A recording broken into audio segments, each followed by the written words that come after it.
Pinayuhan po ng ilang LGU ang kanilang mga residente na magsuot ng face mask dahil sa usok mula sa Navotas Sanitary Landfill na mahigit 2 linggo nang nasusunog. Umabot na usok sa Maynila, sa Pasay, pati na sa Makati City. Ating saksihan. Patuloy ang pagliyab at paglabas ng makapal na usok sa dating Navotas Sanitary Landfill. Mahigit 2 linggo nang nakalipas mula nang magliyab yan. Pero hanggang ngayon ay hindi pa rin ito tuluyang naaapula.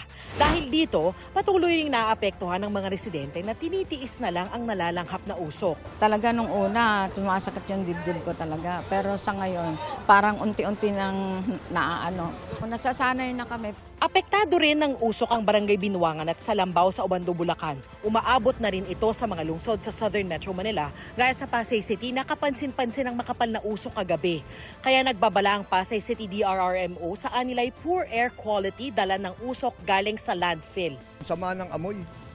Parang amoy, hindi mo malaman parang basura na may kasamang kuryente. Masakit sa lalamunan at sa baga Pati sa Makati City, umabot sa very unhealthy to emergency level ang kalidad ng hangin ayon sa kanilang DRRMO.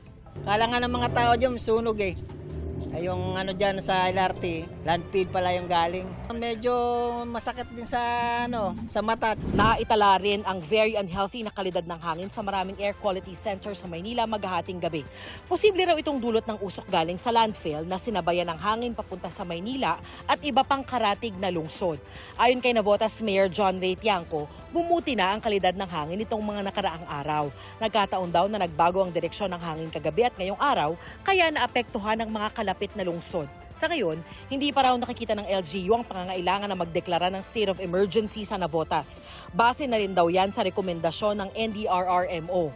Ayon sa Navotas City LGU, natabunan na ng lupa ang halos kalahati ng nasusunog na bahagi ng landfill. Katuwang nila ang Japan International Cooperation Agency o JICA, DPWH, Office of the Civil Defense at iba pang ahensya ng gobyerno para maapula ang sunog.